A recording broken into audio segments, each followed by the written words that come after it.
Good day to our veterinarians from across Asia and all over the world.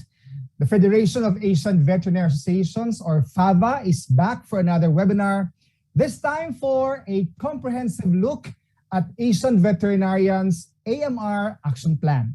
This webinar is co-presented by the Philippine Veterinary Medical Association and the Japan Veterinary Medical Association, and is supported by the Food and Agriculture Organization of the United Nations. That's right, partner. This will serve as a follow-up to our successful event last month that focused on the Philippines' role in Asia's fight against AMR. This time, though, we are taking a broader look at antimicrobial stewardship in Asian level. Today, we have a loaded cast of resource speakers, namely Dr. Rodolphe Mader, Dr. Edna Zenaida Villacorte, Dr. Layinda Bueldrias, Dr. Masako Sakai, Dr. Yoko Shimazaki, and Dr. Mary Jo Gordoncillo, who will truly enrich our veterinarians' knowledge and expertise in addressing antimicrobial resistance. And good news to our veterinarians from the Philippines. The Professional Regulation Commission will be granting 3 CPD points to those who will complete this webinar. So sit back, relax, and learn from our speakers in the next couple of hours for absolutely free. This is Dr. Eugene Mende, President of the Philippine Veterinary Drug Association. And I am Dr. Corazon P. Occidental, your treasurer at FABA, and we will be your host for today's event. Before we formally open today's discussions, let us welcome FABA President Dr. Kwasa Nisamuddin bin Hassan Nisan, followed by Dr. Kashan Wongsataphorn Chai, Regional Manager of the Emergency Center for Transboundary Animal Diseases at the FAO Asia and the Pacific Office. For these messages,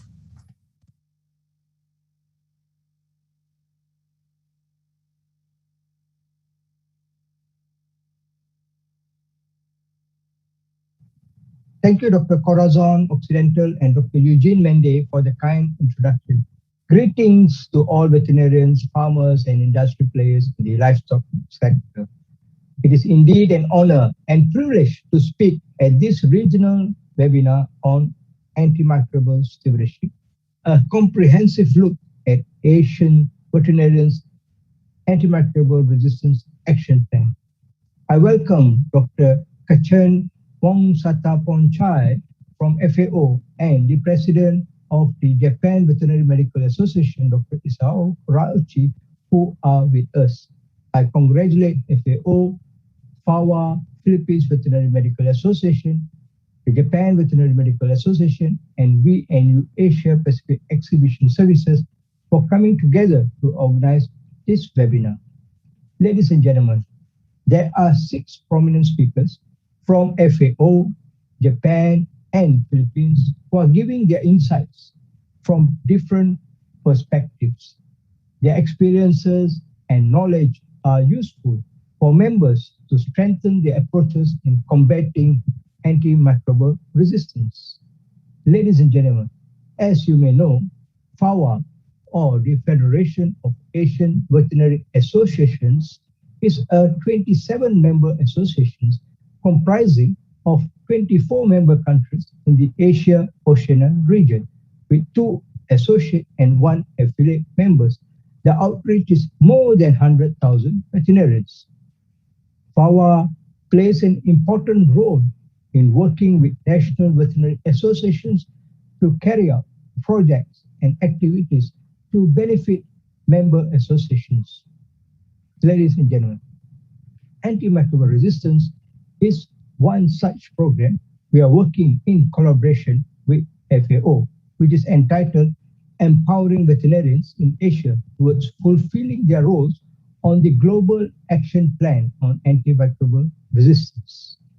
Various strategic objectives have been drawn up, which include, number 1, improving AMR awareness and understanding. The idea is to further promote AMR awareness amongst veterinarians, veterinary students, and veterinary associations in the Asia-Pacific region. In line with this, we have organized webinars in Vietnam, Philippines, Nepal, and in the coming months, we'll be organizing in UAE, Malaysia, and Singapore, with a final webinar scheduled during the World Antimicrobial Awareness Week 2021 celebration in Thailand on the 18th of November 2021. The second strategic objective is to strengthen knowledge and evidence base through surveillance and research. That is to promote evidence on common drug combination in major livestock in Asia. We are undertaking a survey of 10 member countries based on the FAO Regional Office for Asia Pacific Regional Survey on bacterial pathogens in livestock. We will analyze and report the results for the benefit of members. The third strategic objective is infection prevention and control. This will be done through the regional campaign on swine farm biosecurity and housing design competition for swine farming in Asia. The objective is to provide proposals on well-designed housing for pig raising that follow biosecurity protocols and create a reinforcing environment for infection prevention and control. Please visit FAWA website on this competition, which is open to all member associations. Prize money worth US $6,000 is being offered. Ladies and gentlemen, this fourth strategic objective is to optimize the use of antimicrobial medicines. We will establish an antimicrobial stewardship technical working group for veterinary associations in Asia. It will be under the FAWA subcommittee on pharmaceutical stewardship. Scoping work will be undertaken on existing veterinary antimicrobial therapy guidelines for swine, poultry, and cattle. The fifth strategic objective is to promote governance. FAWA will be drafting a FAWA strategy on antimicrobial resistance 2021 to 2025 to address antimicrobial resistance in member associations. The idea is to speak with one voice and cohesively work towards supporting veterinarians to make meaningful and professional contributions to the Global Action Plan on Antimicrobial Resistance. It is a global issue. It calls for a shared, appropriate response across the world. The FAWA strategy on AMR 2021 to 2025 will be presented to members on 18th November 2021 during the World Antimicrobial Awareness Week celebration. It requires a whole of society engagement with all sectors and disciplines working together towards the implementation of the action plan. We hope to work across member associations to deliver the outputs from the strategies laid out. Thank you, FAO, FAWA, the Philippines Veterinary Medical Association, Japan Veterinary Medical Association, and all the speakers for the success of today's program. I wish you all a successful webinar, and together we will strive to make a difference. Stay safe and stay healthy.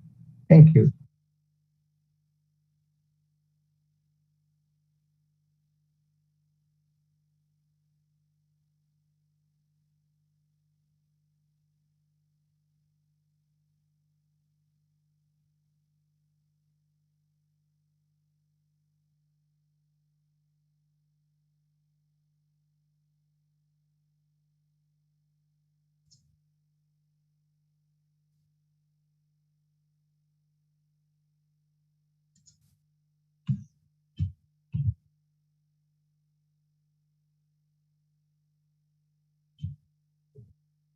Well, good afternoon, everyone. Dr. Occidental, Dr. Mende, and Dr. Kwasa. my fellow guests of honors, all the invited speakers, and certainly everyone who joins this webinar. Good day and welcome everyone to the FAO, FAVA, PVMA, JVMA, and VNU regional webinar on antimicrobial stewardship, a comprehensive look at ASEAN Veterinarians AMR Action Plan.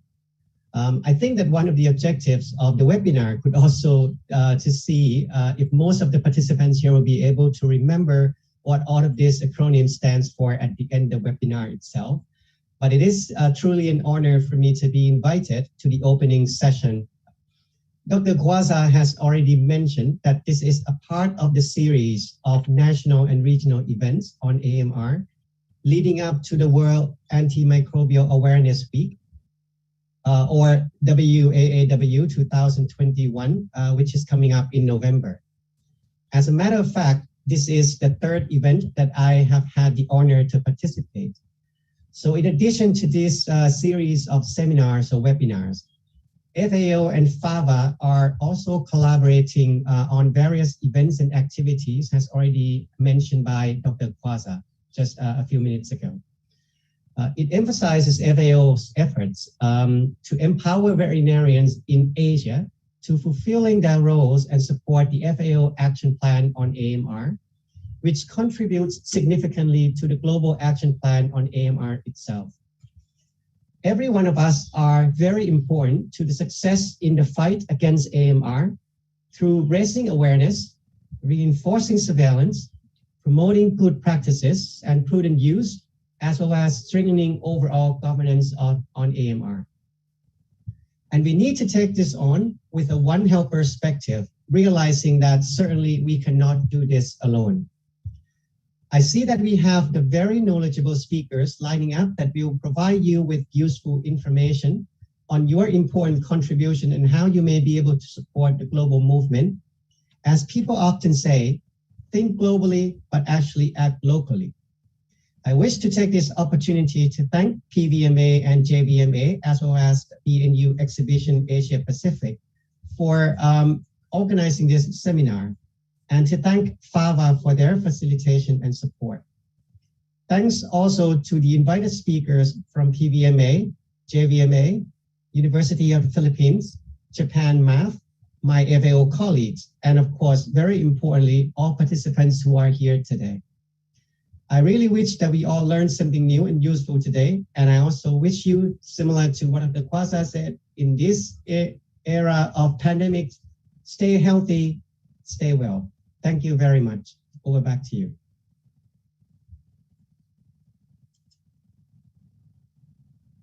Thank you, Dr. Hassan Nizam, and of course, Dr. Wongsak Pornchai for those inspiring opening remarks.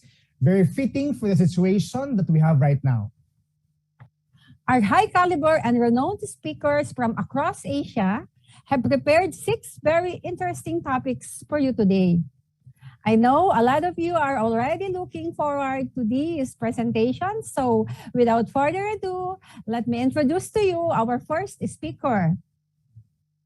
Presenting first is a regional antimicrobial stewardship specialist at FAO RAP in Bangkok since 2021. Prior, he was a regional antimicrobial usage specialist in Bangkok from 2020 to 2021. He used to be a scientific officer of a French agency for food in the specialty environmental and occupational health and safety, or ANSES, from 2018 until 2020. He took up his Master of Public Health MPH at Pasteur Khan School of Public Health with a specialization in infectious risk, in circulation of infectious agents and risk management, clinical trials and infectious tropical diseases and data management, STATA. He then completed his Doctor of Veterinary Medicine at École Nationale Vétérinaire de Nantes with his major in bovine health, doctoral thesis, internal and external parasitism of domestic ruminants in Arkhangelsk, Mongolia. suggestions for a more rational management. It is our honor to welcome to our program Dr. Rodolphe Mader with his topic, Role of Veterinarians on Antimicrobial Stewardship. Thank you for being with us, Dr. Mader, and welcome to this webinar.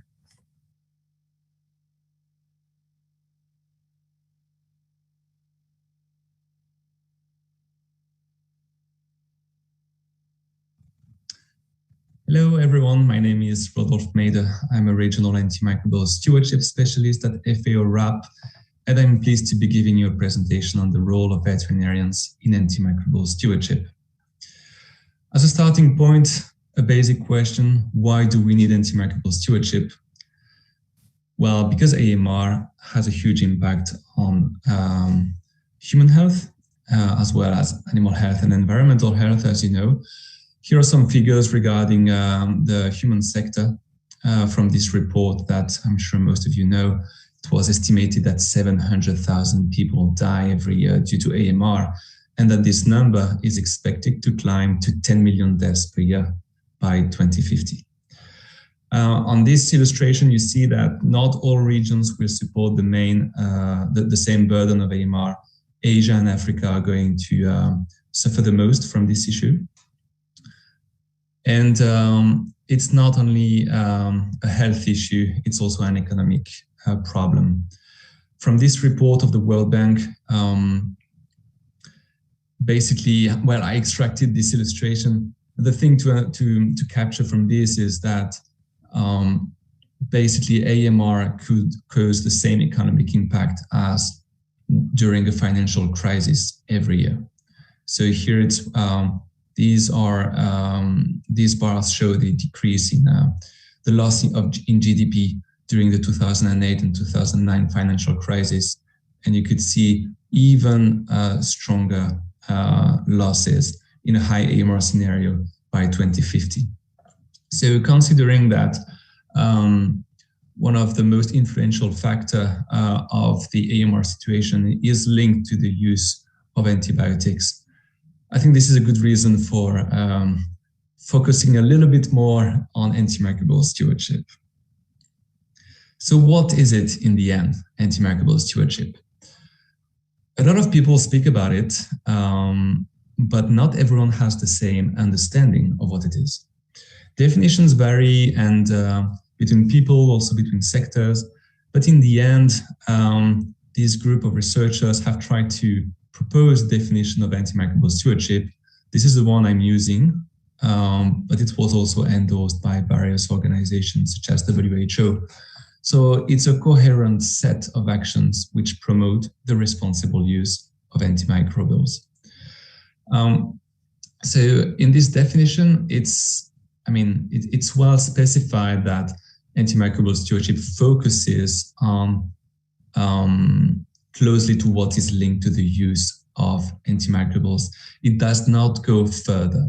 So, for example, there's a difference between biosecurity and antimicrobial stewardship. If I take this definition of farm biosecurity, it consists of all measures taken to minimize the risk of introduction and spread of disease agents. But what is related to the use of antimicrobials falls into antimicrobial stewardship. Although you may say that to minimize the introduction and spread of disease, antimicrobials have their role to play. So there is a gray area between those two concepts. But antimicrobial stewardship has a small border, a narrow border, so to say. And that's why in this presentation you will hear me only speak about things which are directly linked to the use of antimicrobials. This is not to say that farm biosecurity does not have a huge impact on antimicrobial use. It does. It's critically important, like some antibiotics. So these two concepts, biosecurity and antimicrobial stewardship, are very complementary. So who is concerned by antimicrobial stewardship? Well, as you know, AMR is a One Health issue which concerns humans, animals, and the environment. And antibiotics are used in these three sectors. So basically, antimicrobial stewardship concerns professionals working with antibiotics in these three sectors, as well as, for example, in the medical sector, I included patients. So everyone that, doctors, nurses, pharmacists, hospital managers, dentists, patients, all these people can have an impact on how antimicrobials are used, so they are concerned. In the veterinary sector, I listed veterinarians, veterinary paraprofessionals, farmers, technicians, pet owners. I'm sure I'm missing some. And in the crop sector, agronomists, farmers, technicians, etc. But people who are concerned by antimicrobial stewardship are not only people from the field. Also, people in ministries in charge of health and agriculture, as well as in pharmaceutical and food production industries, can have a very strong role to play to support antimicrobial stewardship. I'm going to go through these different categories, but of course focusing on veterinarians. But as you know, veterinarians can work in the field, but also in ministries and in industries. So, what is your role as a veterinarian? Well, in this slide, I try to summarize everything you need to know in three steps. First is to make an accurate diagnostic. Second is to use antimicrobials only if it's needed. And third, to use antimicrobials responsibly when they are needed. So these first slides are directly relevant to veterinary practitioners. Then we'll go to other categories of vets later on. So as I said, everything starts with a good diagnostic. This is essential.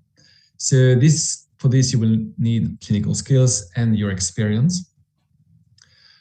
And in addition, probably we should all try to send more frequently samples to diagnostic lab to have bacterial isolation and identification, as well as antimicrobial susceptibility testing, which is the only way to have an evidence-based decision on our treatment choices.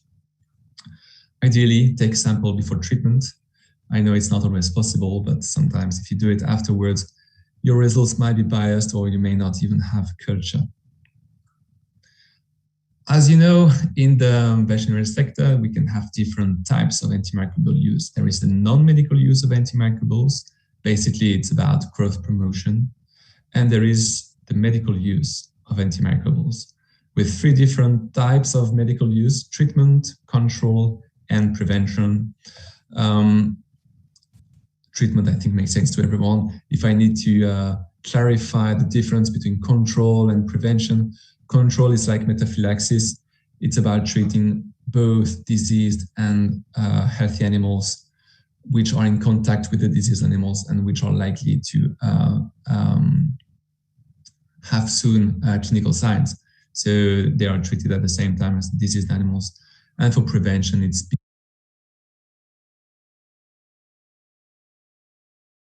before any animal gets sick. So let's go through all these different types of use. For growth promotion, well, a recommendation would be to phase out the use of antimicrobials for growth promotion. And this should, from now on, you may start now, you should start now, so I would say, with the use of highest priority, critically important antimicrobials, and step by step phase out all kinds of antimicrobial use for growth promotion.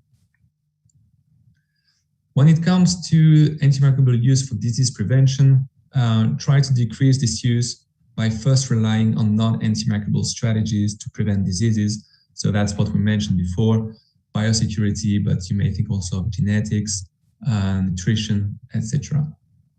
We know very well it's very hard to decrease sometimes this use for disease prevention, and that the cost of antibiotics is often smaller than investing in a better building or a better nutrition.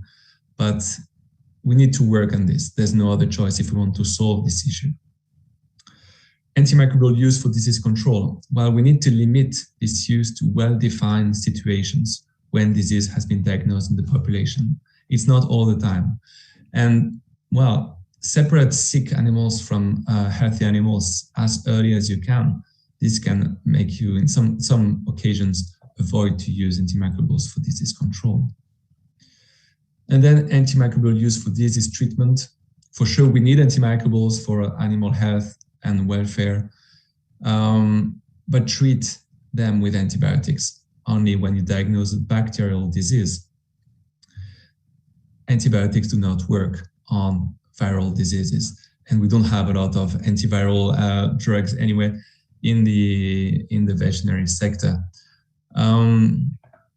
So I should write here in the title actually antibiotic use. But you may still use antibiotics when you have a viral disease, but you have a strong risk of secondary bacterial infection.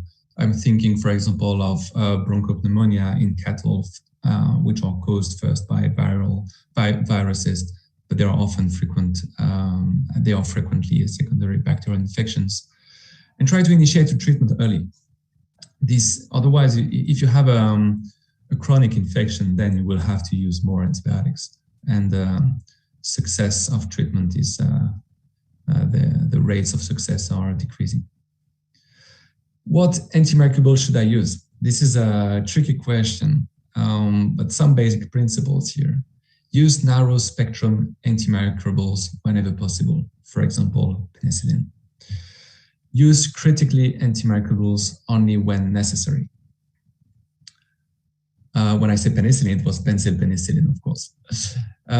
You may have a look at this document to have a closer look at the different categories of antibiotics,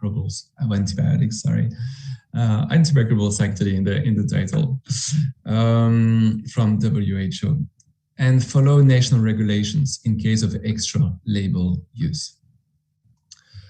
Some other critical points for vet practitioners: well, prescribe according to recommendations on dosage, frequency of administration, route of administration, and specify withdrawal times in your prescription.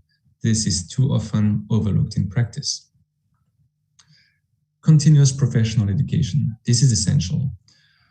We don't need to maintain those skills. We need to improve our skills in clinical and laboratory, diagnostic, and in antimicrobial therapy. Recommendations evolve and we need to keep up to date. So just follow evolutions of national and international guidance. And also, veterinary professional organizations are advised to produce treatment guidelines. This is mentioned in the Terrestrial Animal Health Code of OIE, as well as in the Code of Practice of the Codex Alimentarius. Veterinarians also have a role to play as part of the farmer-veterinarian cooperation. Make sure that, it is our responsibility as veterinarians to make sure that the farmer comply with our prescription. So, it's essential to accompany farmers.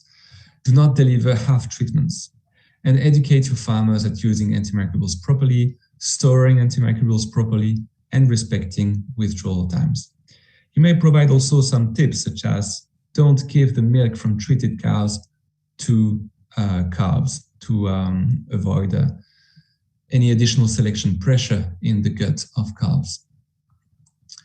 Antimicrobial access. Antimicrobial stewardship is also about preserving animal health and welfare. So let's make sure we do not have drug shortages. And let's buy antimicrobials only from legal sources. Now, if we go to other categories of veterinarians, so in food production industries to start with, you may develop antimicrobial stewardship programs with your farms. This can have a huge impact on antimicrobial use. Follow trends in consumer expectations.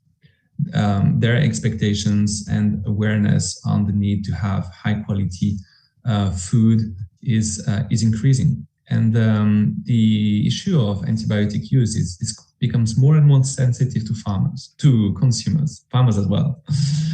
Antimicrobial stewardship can also be good for business.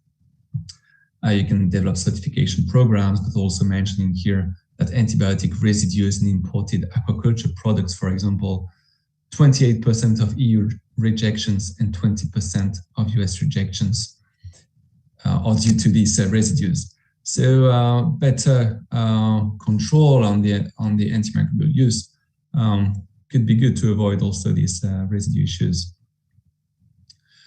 Regarding pharmaceutical industries, well, let's ensure antimicrobials are used properly. Pharmaceutical industries have a strong role to play in this, and do not promote the use of critically important antimicrobials in veterinary medicine. Avoid drug shortages, this is good for business as well, and contribute to veterinarian farmer education in antimicrobial stewardship. Your voice is heard by these partners, so it's part of your responsibility. Ensure the production of good quality antimicrobials and contribute to the fight against illegal drugs. And for this, we would be very happy to support you in this effort. Well, everyone is concerned, so now just a short slide on veterinary teachers and students. Just spread the word, not the germs. Raise awareness around you. You're very often more sensitized than others, and so yeah, you still have you have a very important role to play in this as well. We need to be more sensitized. Veterinarians working in ministries of agriculture. Well, as part of your national action plan, developing and funding monitoring systems for AMR and AMU are very useful to develop sound antimicrobial stewardship programs. Vets in the field need to know resistance levels to the bacterial pathogens they give antimicrobials against. And having a close follow-up on antimicrobial use, from which categories of antibiotics are used, is very useful to to monitor progress. And AMU monitoring is very useful to set reduction targets, which could be done per class of antimicrobial, for example. Of course, you have a role to play in regulating antimicrobial use. We see in Asia many regulations which are changing, which is a positive sign. And of course, National Action Plan has a strong role to play to raise awareness. FAO has issued this document, which is here to identify some possible gaps in policies. This is a tool for you for ministries, for governments. Feel free to reach out to us if you need any support. Just to say that FAO is issuing a number of documents to support countries and farmers and vets in better using antimicrobials. You may check them online. Now to finish this presentation, I just would like to present you a little bit on the Fao Rap Strategy to support you to improve antimicrobial stewardship. Because everything that I said in my previous slides could seem theoretical sometimes, and it's not to say someone is doing things right or wrong. I think we all need to improve, and FAO would like to support you in improving antimicrobial stewardship. So just a short slide on our FAO action plan, which has 5 different pillars: governance, awareness, surveillance, good practices, and responsible use. So we have a dedicated pillar for antimicrobial stewardship. Some insights of what we have been doing so far. We organized a regional forum on antimicrobial stewardship in agriculture, and the recommendations have been listed for various types of stakeholders. I have already shared actually some of these recommendations to you in the previous slides. That was an interesting event to shape the strategy we have now. FAO is also supporting a number of surveys to assess antimicrobial use, to assess knowledge, attitudes, and practices related to the use of antibiotics, surveys on the state of adherence of pig farms to recommended practice on prudent use of antimicrobials, and surveys on the overarching governance and reinforcing environment on the practice of prudent use of antimicrobials in livestock. A number of publications have been released already. Some of you may know that we are also developing a guideline with OIE on the monitoring of antimicrobial use at farm level. We had a second regional consultation in April 2021, and we are planning to pilot this guideline in several Asian countries. So this will be useful also to advise antimicrobial stewardship programs. We have a number of ongoing collaborations with CIRAD to make a regional review and stakeholder mapping on antimicrobial stewardship in poultry, swine, and aquaculture. This work will be focused on a number of Asian countries. And we also have a collaboration with IHPP, the International Health Policy Program, with many different activities, but just mentioning two here, making a policy assessment of voluntary optimization of antimicrobial consumption in swine and poultry in Thailand, and a review of alternatives to antimicrobials.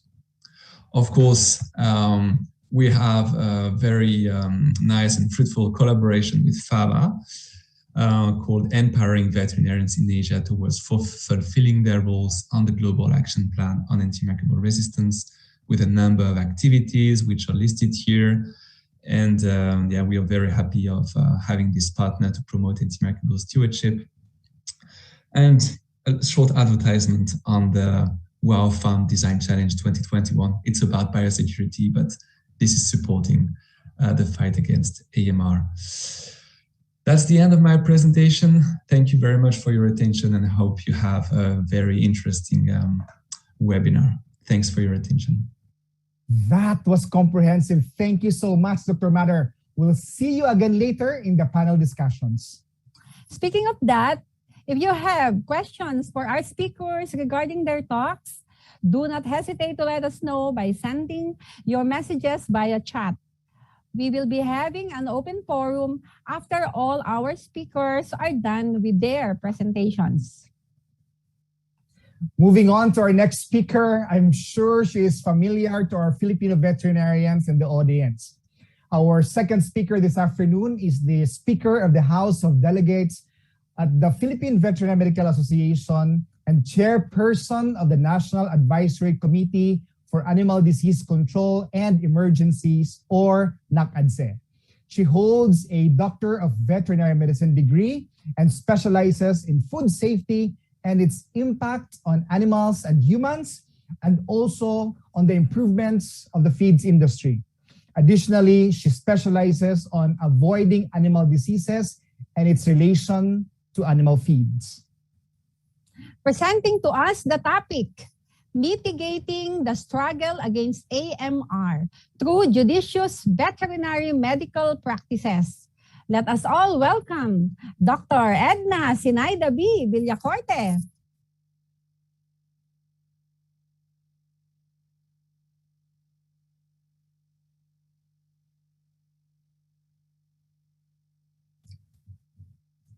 Mitigating the Struggle Against AMR Through Judicious Veterinary Medical Practices. The outline of my presentation is introduction. What is AMR? What causes AMR and its spread? Factors driving the challenges on AMR, judicious veterinary medical practices, and the take-home message. The World Health Organization defines antimicrobial resistance as the presence of resistance to antimicrobial medicines in infectious agents such as bacteria, viruses, fungi, and parasites, and can be inherent or acquired by the inappropriate use of medicines. AMR is a complex phenomenon, and intersectoral approach is essential to harmonize human, animal, plant, and environmental policies and activities in order to fully understand the drivers that limit emergence in different ecosystems. What is AMR? According to the Australian government, AMR happens naturally, increases when we use antibiotics, poor hygiene and infection prevention and control, people traveling. While antimicrobial resistance is a natural process, bacteria antibiotic use makes it worse. Bacteria can become resistant to antibiotics when they turn on certain internal resistance processes, change to protect themselves from an antibiotic, or receive resistant genes from other bacteria. What are the causes of AMR? When we misuse or overuse antibiotics, AMR develops. Some bacteria may die, but the resistant ones survive and multiply. Environmental factors can likewise cause the spread of AMR. WHO has identified limited access to water, especially in developing nations. Poor sanitation and elementary to primitive waste management lead to people getting exposed to fecal matter that hosts countless bacteria and other organisms and superbugs. These microorganisms find their way in water bodies. Together with other pollutants, an ideal environment is created for the spread of AMR and superbugs that may potentially be untreatable. It provides the opportunity for the bacteria to grow and develop and leads to infection. Infection needs the use of antibiotics for treatment, and the cycle of spread and multiplication ensues. The movement of people across space where there is a multitude of exposure to contaminated objects, animals, air, and others further aggravates the spread of AMR, and the cycle continues. AMR can emanate from animals through direct contact with animals and human sources. Resistant microorganisms can be transmitted. Indirect transmission can occur through the environment and food chain. The moment people or animals become carriers or resistant microorganisms, the spread within and among communities becomes a doubtless possibility. According to FAO, antimicrobials are their residues in terrestrial and aquatic environments, coming from sources as drug manufacturing plants, untreated community sewage, wastewater, runoff from animal operations and crops, are identified to transmission pathways of AMR to emerge and spread. It has been bruited about that most of the world's pharmaceutical companies tend to go into research for non-antibiotic drugs, as it is considered that the development of new antibiotic is less profitable. The worldwide portrayal of AMR is becoming alarming, and the severity of this emergence is predetermined to worsen in the near future. Antibiotic resistance of an animal origin has been proven to contribute to AMR in a significant manner. And in concert with human medicine and environment, actions need to be taken to face this overwhelming issue. The response to AMR has been spearheaded through the One Health Global Action Plan developed by WHO in collaboration with the Food and Agriculture Organization of the United Nations and the World Organization for Animal Health, or OIE. There is also the FAO Action Plan on AMR 21 to 25, and in the Philippines, we have the Philippine National Action Plan to combat AMR for the year 2019-23. The struggle against AMR is a race against time. Further, FAO further highlights that the unchecked spread of antimicrobial resistance AMR is on track to make drug-resistant infections the cause of the next pandemic. It has been emphasized that once individuals become carriers of antimicrobial resistant organisms, the spread among communities and across borders become inevitable.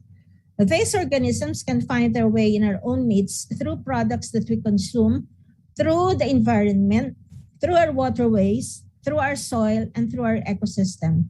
Researchers have concluded that the agricultural sector is a source of antimicrobial resistant microorganisms that adds to this concern. Economic losses and diminished capacities for livestock production are calculated to happen especially in low and middle income countries. FAO, however, is optimistic that such gloomy forecasts will not happen if we act now.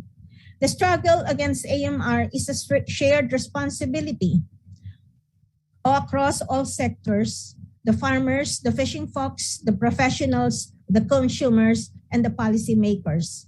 AMR applies as well to households with pets or establishments and locations that maintain animals, as these animals can serve as reservoir for antimicrobial resistant organisms when infections in these animals are untreated or incompletely treated.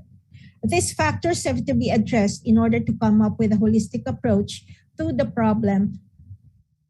There has to be a convergence of solutions for economic productivity, food security, and health of the people.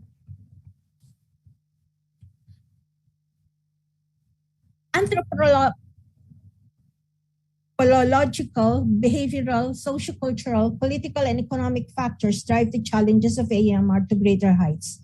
The findings of Collignon et al. Published in Lancet Planet Earth in 2018 and PubMed.gov states that in the univariate analysis, GDP per capita, education, infrastructure, public health care spending, and antibiotic consumption were all inversely correlated with the two antimicrobial resistance indices, whereas higher temperatures, poor governance, and the ratio of private to public health expenditure were positively correlated. The paper interpreted this data collected by saying that it will not be enough to just reduce the use of antibiotics to fight AMR. Addressing hygiene, sanitation, good governance, overall healthcare programs that are influenced by socio-economic situation of the people is mandatory to reduce the AMR. The above factors may not be directly controlled by the veterinarian. Nevertheless, there are factors that can definitely put the veterinarians at the core of providing the AMR solution. Limited biosecurity and production practices lead to an overuse of antimicrobials. Absent or inadequate oversight of AMU in agriculture, with limited access to animal health experts, as well as inadequate training and support for these experts, can worsen the AMR problem. Unregulated sale of antimicrobials without prescriptions are reported to be prevalent in agricultural and poultry supply stores. Although there is a regulation in the Philippines requiring the services of veterinarians in these stores, the monitoring and constant inspection of these stores remain to be a challenge up to now. Availability of counterfeit and low-quality antimicrobials, including products with harmful combinations and subtherapeutic concentrations, heighten the struggle against AMR. The Philippines, like some countries, has banned the use of certain antimicrobials that serve as antibiotic of choice for human diseases or those that may pose danger to the animals. Veterinarians are crucial in mitigating the struggle against AMR by taking an active role in addressing the above factors. OIE published a document on the responsible use of antimicrobials in veterinary medicine. The document contains the responsibilities of the relevant sectors, such as the competent authority for veterinary drug regulation, the pharmaceutical industry that includes the drug manufacturers and distributors, the veterinarians, the farm owners, and the animal feed manufacturers. The document discusses or recommend ways for judicious use of antimicrobials through marketing authorization, quality control, AMR assessment, establishment of MRLs and ADIs, protection of the environment, post-marketing antimicrobial surveillance, protocols on prescribing, dispensing, labeling, and research for antimicrobials, and data recording and reporting. There are commonalities on the principles on responsible antimicrobial use and AMR prescribed by many countries. Many researchers have undertaken and papers written to discuss antibiotic use on AMR. According to a paper written by Kolovsky, the Center for Disease Control estimates that up to 50% of antimicrobials are unnecessarily or inappropriately prescribed in human medicine. This estimate may likely be true in veterinary medicine. The AFMA released a survey among veterinarians stating that 62% felt that the prescription and dispensing of antibiotics in a university has influence on AMR issue. There are other studies. Palma et al. At the University of Tennessee Veterinary Medical School, Wayne et al. Also in a veterinary school, Jacob et al. In a U.S. teaching hospital, Odoy et al. In the Kentucky Veterinary Association, that found that there is actual occurrence or belief by the respondents that show the prevalence of overprescription or improper use of antibiotics. Using the recommendations issued by OIE, by the different countries and the researchers, allow me to give some take-home message that veterinarians can remember in a simple way to fight AMR. This take-home message can also be useful to validate to others who would like to join the struggle against AMR. Validate the diagnosis for every case that you encounter, especially on the infectious ones. Competent disease diagnosis is a must for veterinarians. The overprescription, misuse, or overuse of antibiotics predominantly stems from improper disease diagnosis. The European Union has implemented restrictions on antibiotic as growth promotant, as well as traceability of antibiotic prescriptions. However, no notable changes in AMR or AMU concerns have been recorded. Educate ourselves with the latest findings on antimicrobial treatment and the pharmacodynamics and pharmacokinetics of antibiotics that are recommended for use in animals. Take time and think before we prescribe antibiotics. Before we prescribe antibiotics, let us think if such is necessary and unavoidable. Palma et al. In a paper published in International Journal for Molecular Science, March 2020, recommended alternatives to prevention of infectious diseases. One is the use of bioactive peptides at bacteriostatic or bactericidal effect. The author cited Nisin A, a naturally produced bacteriocin by lactic bacteria, to have exhibited encouraging results, since harmless for the mammalian species and rather efficient in the control of pathogenic specimens. There is a growing proof of the efficacy of bacteriocins also in the food industry. They further cited that, and I quote, indigenous microflora of raw milk control pathogenic bacteria through the production of diverse bacteriocins, including Nisin A. Studies evaluating bacteriocin stability in vivo as well as the most suitable delivery strategy are now under investigation. The same paper by Palma et al. Cited another alternative, which is the use of predatory bacteria, the Lobivrio bacterovorus and Mycobivrio aeruginovirus. These bacteria exhibited an effective reduction of pathogens such as Acinetobacter, E. coli, Klebsiella, Pseudomonas aeruginosa, and Pseudomonas fetida. However, the authors stated that predatory bacteria are not capable of discriminating between antibiotic resistant and non-antibiotic resistant strain and might be a potential threat for the beneficial commensal flora, thus hindering a direct adoption of this alternative. Encourage and enjoin our colleagues to be stewards of antimicrobial resistance and report to authorities and colleagues cases of antimicrobial resistance. Keeping the animals clean, well-fed, observed, and properly checked will keep us ahead in preventing diseases and infections.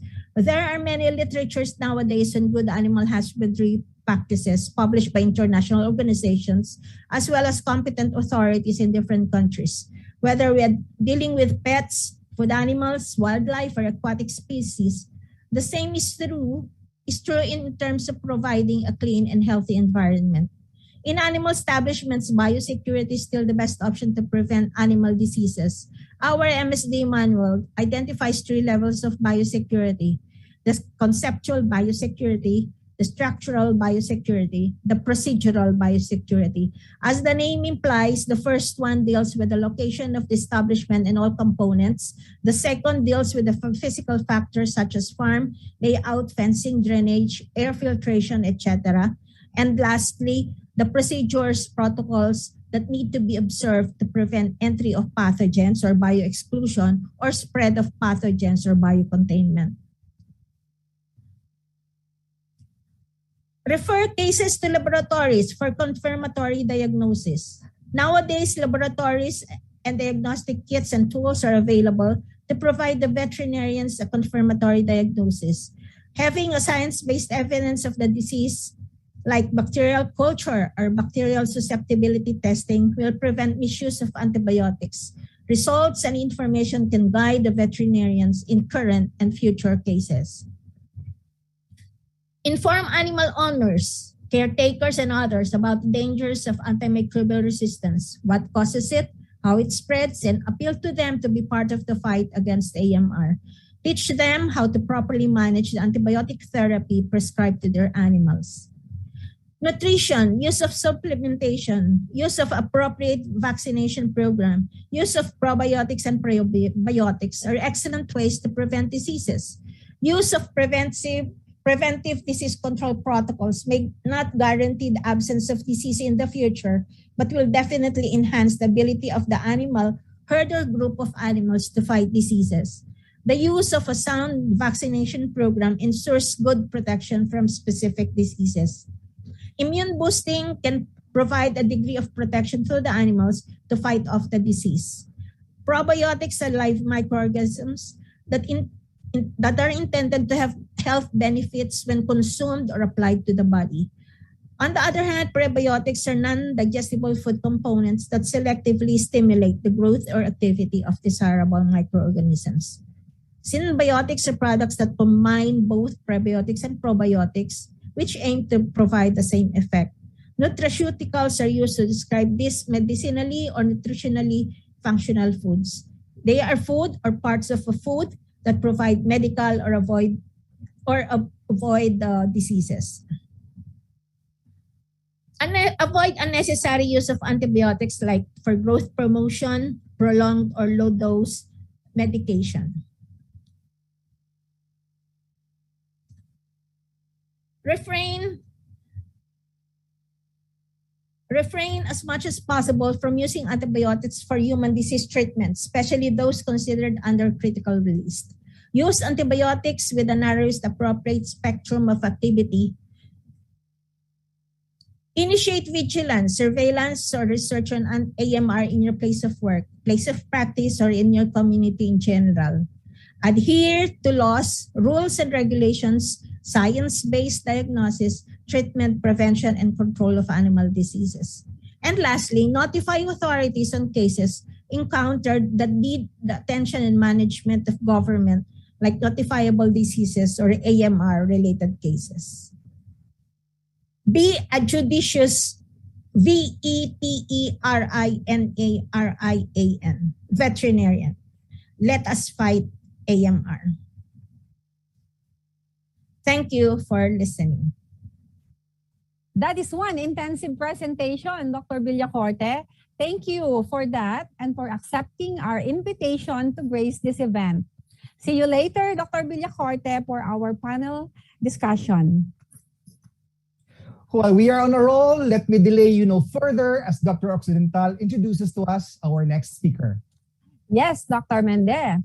Our next resources speaker completed her Doctor of Veterinary Medicine at the University of the Philippines in 1979. She then earned her MBST in 1987 from the University of Queensland in Australia.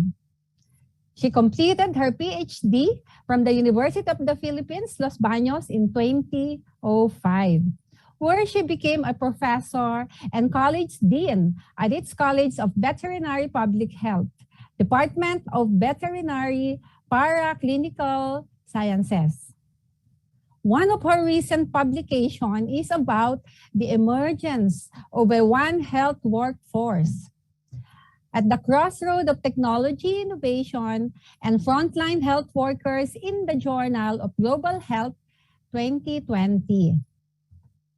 In 2019, she published, among others, One Health Workers, Innovations in Early Detection of Human, Animal, and Plant Disease Outbreaks in the Journal of Global Health Reports. She was also involved as a program leader in 2015 in the profiling of economically important diseases of swine and cattle in the Philippines for enhanced disease management and its surveillance and control. Funded by both the U.S. and the Philippines Department of Agriculture from 2015 until 2020. She took leadership roles in the following: integrative laboratory animal testing of medical devices for abdominal and musculoskeletal disorders, funded by the Philippine Council for Health Research and Development, or PCHRD. Philippine California Advanced Research Institute, PCARI, UP System, at the Institute for Health Innovation and Translational Medicine, or IHITM. At this time, let me welcome our third speaker this afternoon, Dr. Layinda Rugai Baldrias. Thank you for being with us, Doc.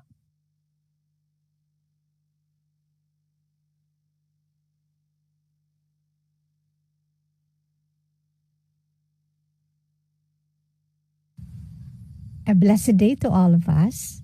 I am deeply honored to be one of your speakers today. Thank you so much for your invitation. Thank you to the organizers and sponsors. Today I'm going to share with you the responsible use of antimicrobials in livestock and poultry.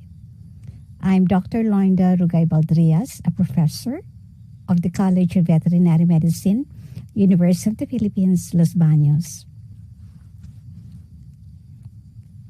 This is my simple outline. I'd like to talk about antimicrobials, the use of antimicrobials in animal production, association between antimicrobial use and antimicrobial resistance, the public health concern regarding antimicrobial resistance, why we have the problem of antimicrobial resistance, the principles on responsible use of antimicrobials, and the conclusion. Antimicrobials are substances that has been used to treat infections, particularly those of bacterial origin. These medicines are essential to protect human and animal health as well as promote the welfare of animals. They are able to kill and slow down the spread of microorganisms. Indeed, they have greatly enhanced human life expectancy. They have reduced mortality. They have improved the quality of life and almost won the war against many infectious agents.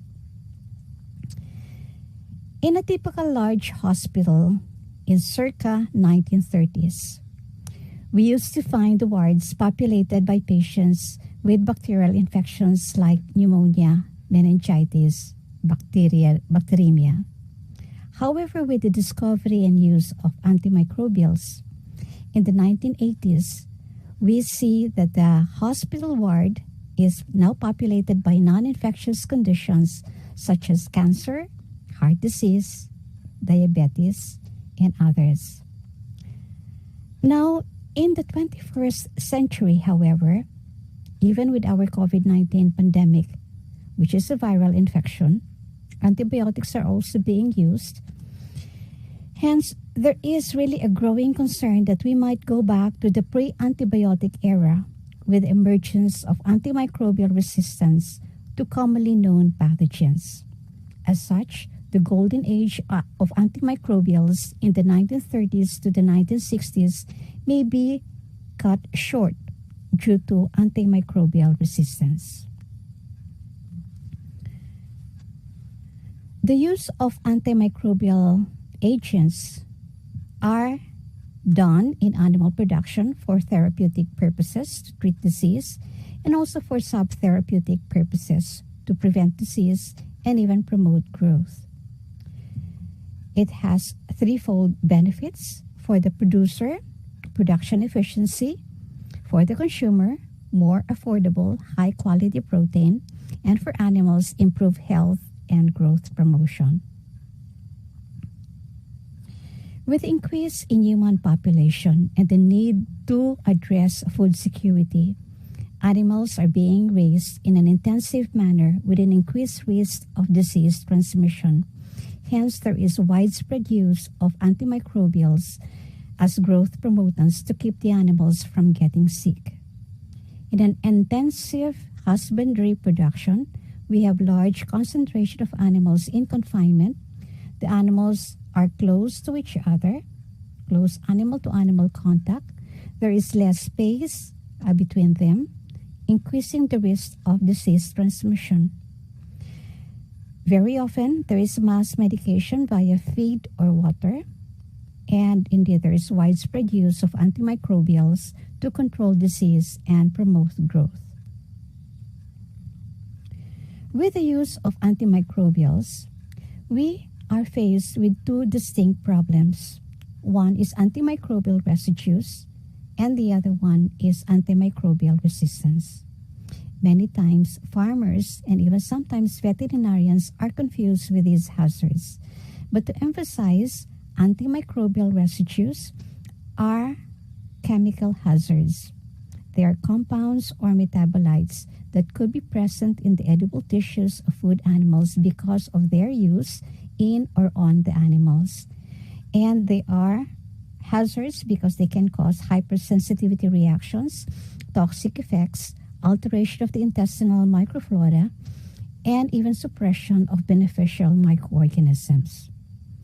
On the other hand, antimicrobial resistance, which is our focus today, is a microbiological hazard. It happens when microorganisms change in their ways that render the medications that is used to treat or cure the infections that they cause ineffective. As such, infections by microorganisms no longer respond to antimicrobial treatment.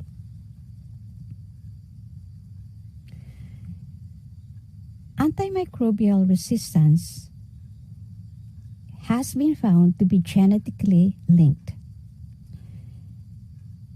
The development of antimicrobial resistance can happen at a rapid pace because bacteria can reproduce fast during an infection, so that opportunity for mutations is also high.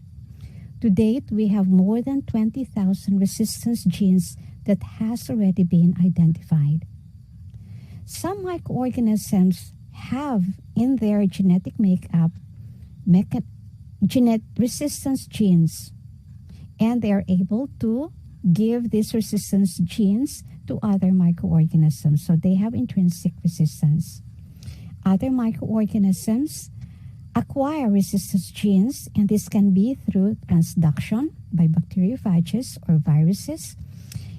We can have transformation with the transfer of naked DNA, conjugation with the transfer of resistance genes via plasmids, and we have insertion of resistance genes via transposons, integrons, and insertion sequences.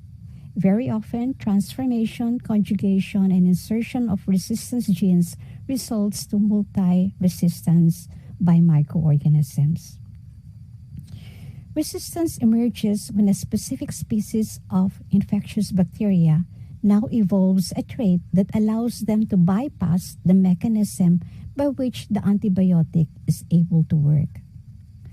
This development of antimicrobial resistance occurs when antimicrobial agents are present in the environment of the microorganisms, exerting selective pressure on the microorganisms in the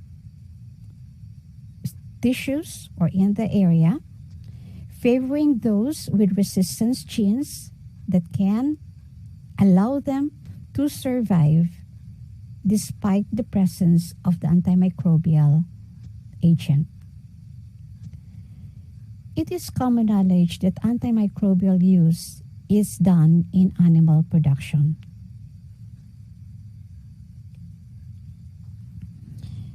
So I conducted a research to be able to see how antimicrobial usage is related to the development of antimicrobial resistance. In my research, I collected samples from chickens to be able to detect what residue could be present in the tissues of the animal, and thus be able to determine what antimicrobials were being used when the birds were raised. In addition, from the same chicken, I recovered Campylobacter jejuni and analyzed the resistance profile of the organism, and I found this. I found that indeed there was a significant association between antimicrobial usage, as indicated by the residues that was detected in the tissues of the birds, and this was significantly associated with the development of antimicrobial resistance. The resistance was not only to the same class of antimicrobials, but also to different classes of antimicrobials. The development of antimicrobial resistance is a public health problem. Animals which have been subjected to prolonged antibiotic administration may serve as reservoirs of antibiotic-resistant bacteria that could be potentially pathogenic to man due to selective pressure. In the struggle to survive, microorganisms acquire these resistance genes against the antibiotic or the antimicrobial that they are exposed to. Public health concern is increasing against antimicrobial resistance due to the danger that it will mean that we will have this reservoir of resistant bacteria as we produce our animal products, and these resistant strains would no longer be effectively treated, and it would restrict treatment options, what antibiotic can be used against infection by them. It can also mean more expensive treatment, causing the cost of medical care to increase because we would need to substitute other antibiotics which could be more expensive and newer to be able to control the infection. And there has been times when treatment has failed, and so the patient dies. Another aspect when it comes to antimicrobial resistance is the development of multi-resistance to different antibiotics by microorganisms. We are very concerned with multi-resistance because people cannot be treated effectively. People are ill longer and would have a higher risk of dying. There would be prolonged epidemics.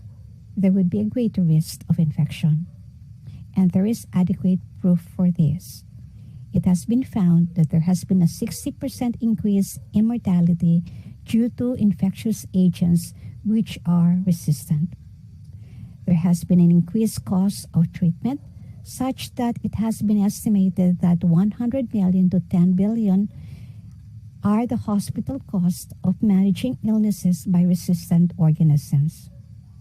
There is, of course, the concern that there could be loss of confidence in the health industry and pharmaceuticals because the antimicrobials are found to be no longer effective. Let me share to you a true story. Apramycin, an antibiotic which was thought that there would be no risk of resistance developing in humans, infectious agents, was approved for use in animals because of its unusual structure.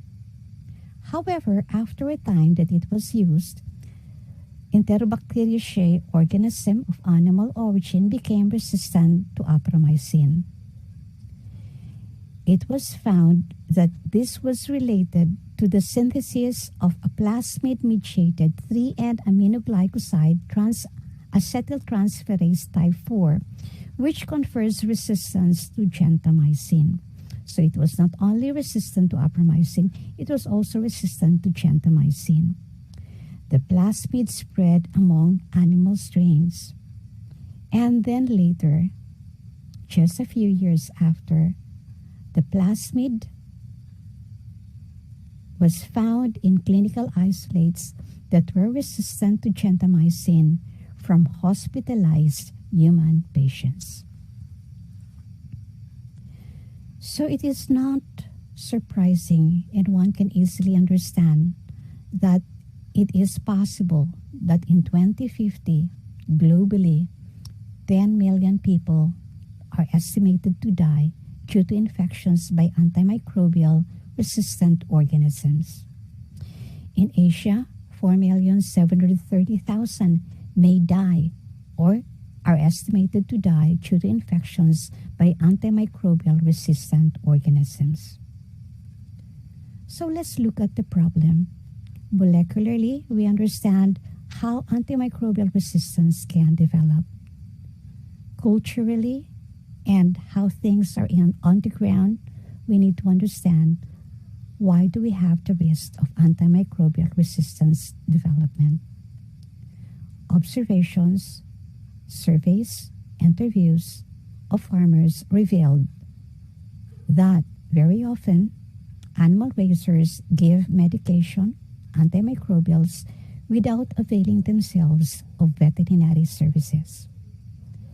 there has been times that the animals are improperly dosed. So incorrect administration of the antimicrobial. There is non-observance of the medication regimen. The antimicrobials are easily purchased from agricultural supply stores without veterinary prescription and advice. Treated animals undergo emergency slaughter, or they can be sold from one farmer to another and then brought to the slaughterhouse without strict requirement of or certification of treatment. There has also been intensification of aquaculture, livestock production, increasing the susceptibility of animals and the risk of disease outbreaks, hence the need to make use of antimicrobials. Then we have the common practice of long-term preventive use of subtherapeutic concentrations of antimicrobials in feed and water. There is also the lack of satisfactory data concerning the efficacy and safety of drugs. There is lack of funding to gather needed data, and very often the evaluation process is long and tedious. And there has been little interest in developing and applying for new antimicrobials to be licensed for use for livestock and poultry production. So, let us now move on to the principles for prudent or responsible use of antimicrobials in food-producing animals. Principle number 1. The use of antimicrobials should be limited to those considered necessary for assuring animal health and welfare. When we talk about necessary, particularly for critically important antimicrobials, we need to realize that use of these antimicrobials, which are labeled critically important, should only be for targeted treatment of diseases to ensure the health and welfare of the animal. And the need should be based on clinical diagnosis by a veterinary professional. Whenever possible, the results of a microbiological susceptibility test should be available. And we should avoid broad spectrum, but instead make use of narrow spectrum antimicrobials. Many antimicrobials that we use in animals are also those used in humans. Critically important antimicrobials in livestock increases, of course, the risk of resistance to antimicrobials that are needed for human health. And this is why chloramphenicol are mandated by law not to be used on food animals. Fluoroquinolones has also been banned for use in poultry because these are among the critically important antimicrobials for humans. In addition, the non-therapeutic use of antimicrobials is not considered responsible use of antimicrobials in food-producing animals. A very important reminder is that antimicrobials should not be used as a growth promotant. It is considered to be a non-therapeutic use of the antimicrobial. There is now a phase out of the use of medically important antimicrobials as growth promotants, either through voluntary practice or legislation, so that this would contribute toward the goal of ensuring the availability of effective medicines for treating diseases for humans as well as for animals. For critically important antimicrobials, there should be clear guidelines on their use for livestock, particularly if they are going to be administered via the feed and water. Whenever possible, individual treatment of affected animals is preferred compared to mass treatment. So there are special considerations such as medicated feed should be one that is prescribed by the licensed veterinarian. Oral treatment should only be administered where prescribed by a veterinarian. One should comply with the instructions on dosage and duration of treatment in the product information and by the veterinarian. Off-label use should be limited and only where there is no other authorized treatment options that are available. Mass antimicrobial treatment via feed or drinking water should only be used on evidence of microbial disease or infection, not as a prophylactic treatment. The administration of antimicrobials via feed or water should be limited to the animals requiring treatment, and the drug delivery system should be appropriate for the intended treatment. So it is not supposed to be for all the animals in the farm, only those who are sick. It is also important that we monitor and document on a continuous basis the quantities of antimicrobials administered. So good recording is very important, especially in intensive food production systems. And if given via the feed, it is very important that homogeneity of distribution of the drug is addressed so that each animal obtains the required therapeutic dose for treating the disease in accordance with the veterinary prescription. And in addition, adequate clean storage facilities should be available on the farm to ensure that these medicated feed are properly stored and their access should be restricted. Principle number 2. Use in food-producing animals should be limited to those that include veterinary oversight and consultation. Veterinary oversight, including prescription and consultation, is a very important mechanism to help ensure the appropriate use of antimicrobials. Veterinarians are the ones authorized to prescribe antimicrobials in accordance with national legislation, so they play a critical role in the diagnosis of the disease and in the decision-making process to treat, control, or prevent the disease. Responsible antimicrobial usage critically depends on the veterinary professional making a correct diagnosis so that an appropriate treatment can be administered. As such, the involvement of a veterinarian is key. He is key in the decision-making process regarding antimicrobial drug use. Principle number 3. Only antimicrobial agents meeting the criteria of safety, quality, and efficacy should be used in food-producing animals according to approved and intended use. When we talk about safety, we are talking about safety for the user, safety for the consumer, safety for the environment. The toxicology should be assessed and the withdrawal period set. They should be manufactured to the high standard required, so good quality. And efficacy, they should work against the causative microorganisms in animals that the medicine is authorized to treat. So we need to consider antimicrobial resistance. We need to consider correct dosage and the proper labeling to be able to observe the right dose and the right route and the withdrawal period.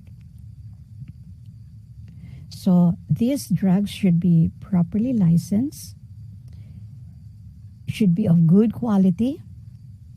They should be stored and transported properly to maintain their effectiveness. They should be disposed appropriately to prevent contamination of the environment.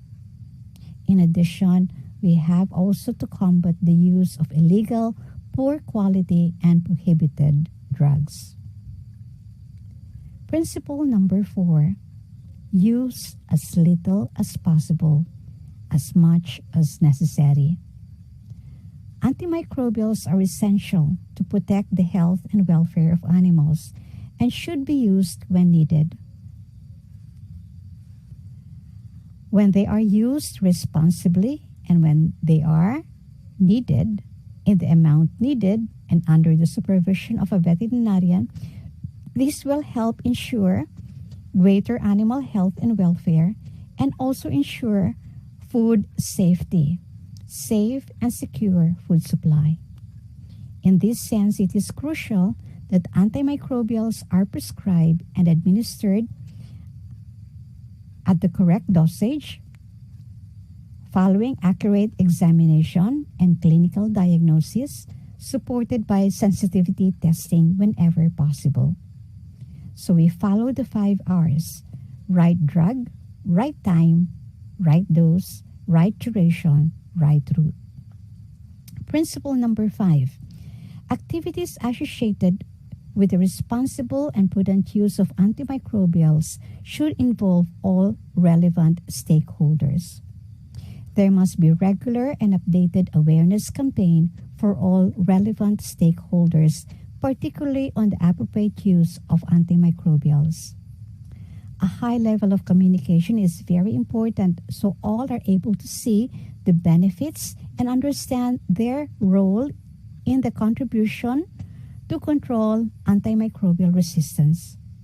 Communication should also include the general public through regular dialogue, dissemination of information, good information, publication of monitoring reports, guidelines, education, and scientific publications.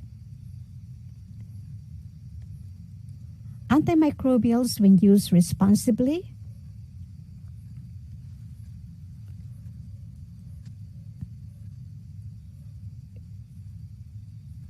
would require engagement and consultation of stakeholders prior to enforcement or introduction on the prudent use of policies and measures. This is necessary for successful implementation of the measures to control AMR. Principle 6. The prudent use of antimicrobials is part of good veterinary practice and animal husbandry. We need to take into consideration disease prevention practices because prevention is always better than cure. When we prevent infections, we minimize the use of antimicrobials, and we do this by ensuring biosecurity, by applying good production and management practices, by implementing integrated disease control programs, eradicating endemic disease, reducing the incidence of infection through effective sanitation. So a clean farm is important. The observation of hygiene and infection prevention measures. We need to make use of scientifically proven, effective, and safe alternatives to antimicrobials, such as probiotics. We need to make use of safe, high-quality feed and water. We need to provide incentive to farmers to encourage them to adopt effective preventive measures. Prudent use of antimicrobials is by discouraging their prophylactic use. So instead, we make use of good animal husbandry through best practices, good measures to prevent and reduce transmission, infection control, hygiene measures, and good biosecurity. Principle number 7, surveillance, monitoring, and the collection of reliable data should provide evidence to guide policies and inform on effectiveness of measures associated with prudent use of antimicrobials in livestock.